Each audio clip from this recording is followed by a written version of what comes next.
君も例の新型脳炎を発症しているそうだね。それどころか、新型脳炎そのもののメカニズムについて何か知っているらしいじゃないか。実に興味深い。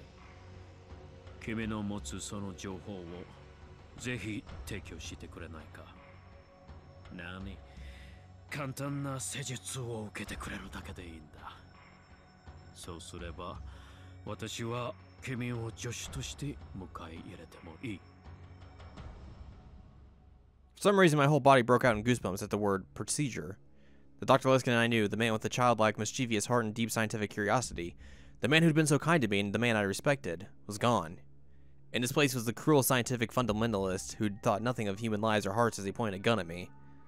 Or was this him? Or was this who he truly was? Suddenly, he seemed like a terrifying unknown. He took a step towards me, and then another fierce gunfight broke out above. Luskin clicked his tongue at the sound. He glanced toward the stairs.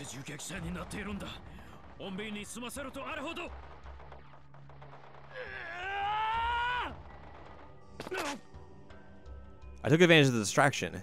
Luckily, I was still on the staircase. I tackled his legs as hard as I could, and he lost his balance and fell. He hit his head on one of the stairs, and after a moment's jerk, stopped moving at all. He might be dead, but I didn't care anymore. I'd become a murderer many times over already. When I opened the door, what I saw was a vision from the heart of hell itself. There was blood everywhere, and bodies too. In the middle of the sea of blood was a girl in a motorcycle suit and helmet covered in crimson as she lay on the ground. She held a giant cleaver. I could see instantly that she was responsible for this disaster. Her shoulders moved up and down a little, so evidently she was still alive. I approached the woman, trying my best not to throw her from the stench.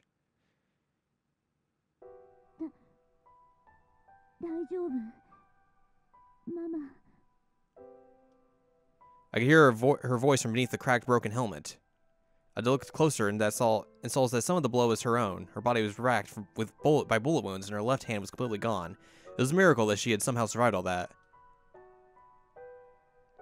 Of course, like, she's like fucking beat the hell up and like covered in wounds, but like, oh, let's draw her in this picture that just shows off her butt, because that's clearly the thing to do.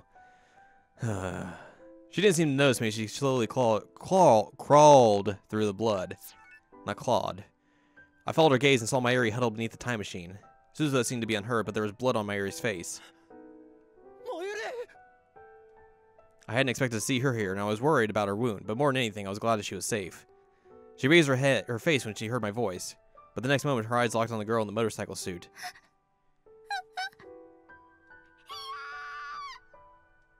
She saw the thing crawling toward her and screamed.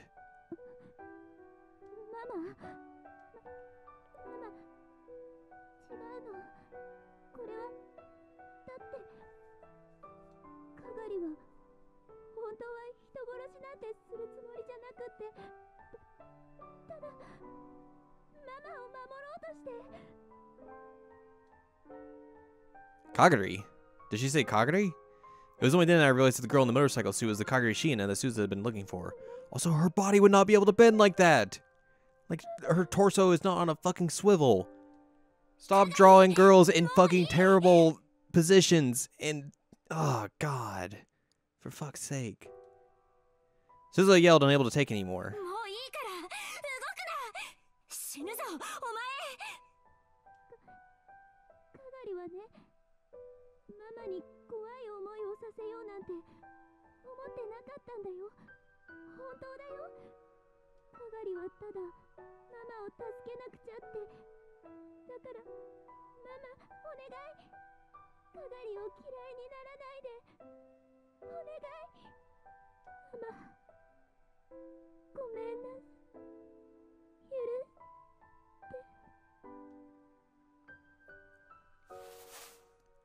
At last her strength failed and she collapsed. I returned to my senses and ran to her before Suzuha could get there.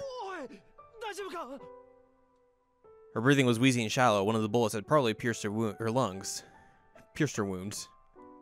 I thought taking her off her helmet would help her breathe, so I put my hand on it to remove it, but she grabbed my hand and pushed it away.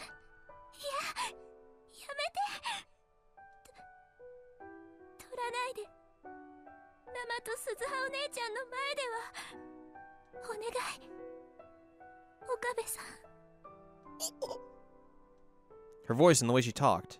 I realized who this girl called Kagari Shiina was. I looked close and saw I recognized her face.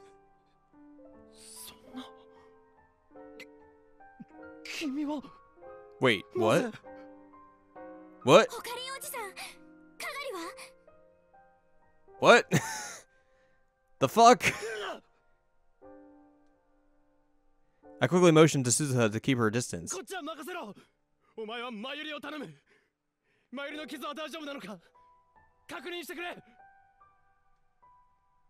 She looked upset but did as I asked. She went back to Mayuri and started to look at her wounds. Mayuri was covering her face, trying not to look at the bodies. I relaxed a little when I heard that.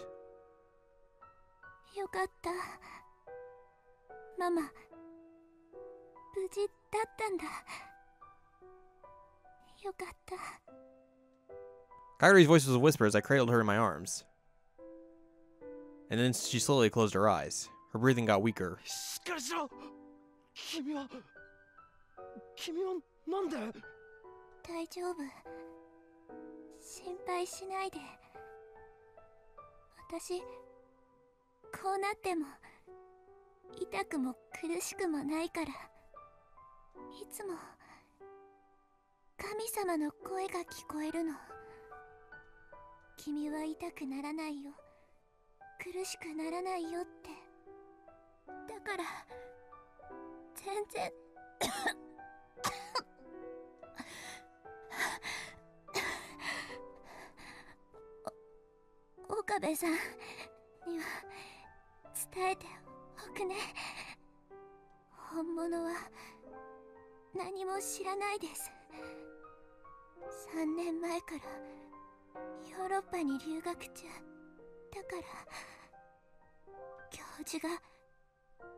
The real one.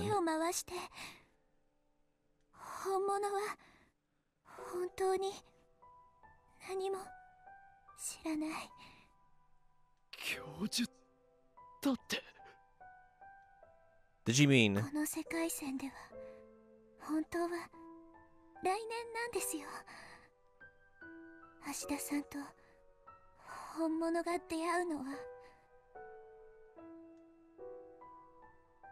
Kairi opened her eyes a little once more and looked toward the time machine, toward Mayuri and Suzuha.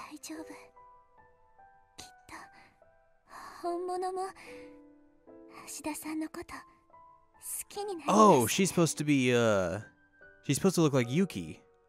So the real Yuki's in Europe, and she'll meet Daro next year, is what she's saying. Gotcha. That's why I was confused. Like, why does she look like Suzuha? That doesn't make sense.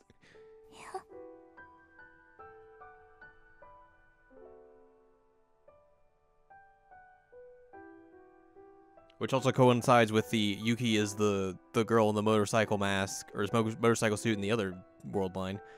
And this time, her smile is still shining in her eyes. They closed for real. With one final shudder, the strength left her body.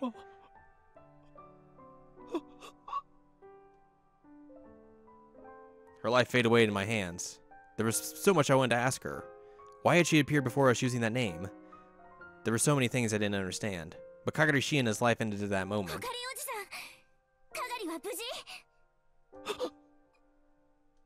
I came back to my senses when I heard her voice. If I told her about Kagari's death, it would cause her a lot of mental stress. That wasn't a good idea. Right now, it needed to do something about the time machine as fast as possible.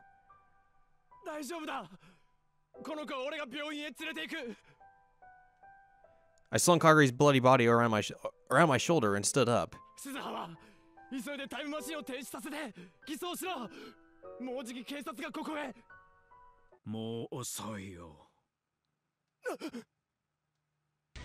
Before I could open the door, a huge shadow appeared from within. He wasn't dead?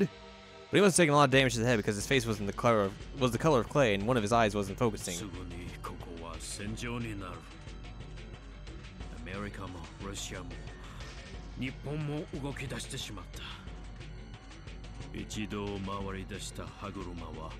もう止められない。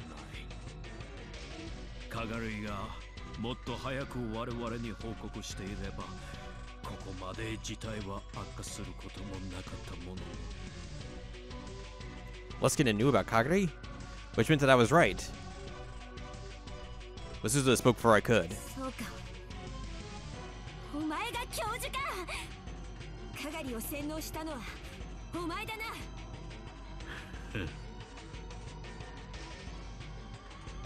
そうなんですか。あなたはそういう人だったんですか。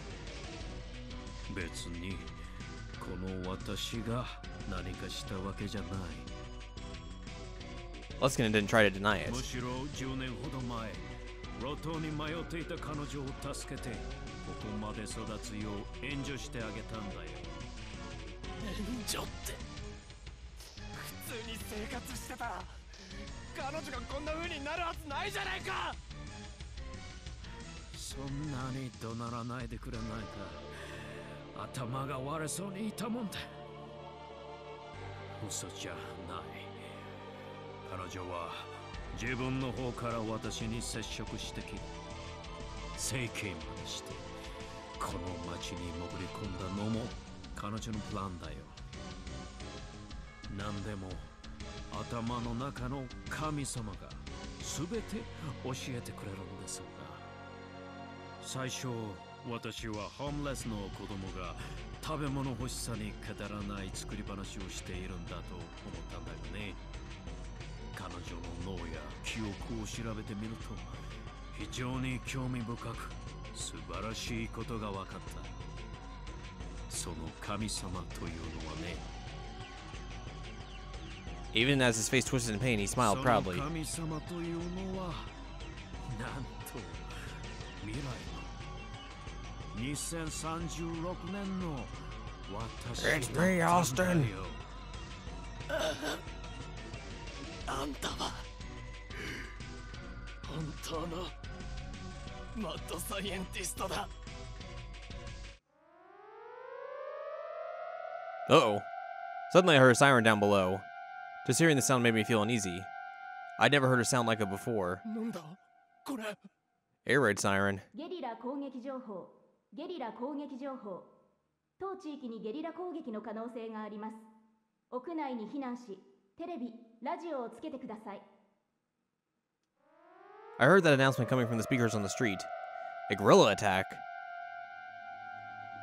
I could hear several helicopters in the sky above me. Their engines were clearly more powerful than the ones in the media's news chapters. I recognized the sounds from the time I'd spent in the wartime world line. 言っただろう。ここは間もなくタイムマシンを奪い合う戦場と化すんだ。第三次世界大戦が始まるのか。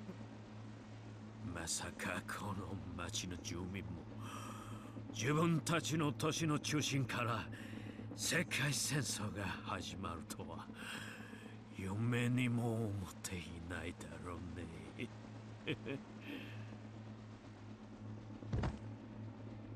And then Luskin leaned up against the wall, sat down, and stopped moving. Whether he'd passed out or gone into a coma from the brain damage, I didn't have time to find out. It was like the air in the city had gotten heavier. That's how it felt. A chill ran down my spine. I'd spent a month at war in that world line, and the same future was about to begin here. Something like that couldn't happen in Japan. It was like a TV show or a movie. But I knew instinctively that this wasn't fiction. There had been signs 6 months ago, here in Akihabara, in Tokyo, in Japan. Spies and soldiers from all around the world had been working in the shadows. So I'd known this would happen. By refusing Suzu's request and choosing the world line where my area survived, I'd doomed over 5 billion people. I was the one who chose this. It was me. 他に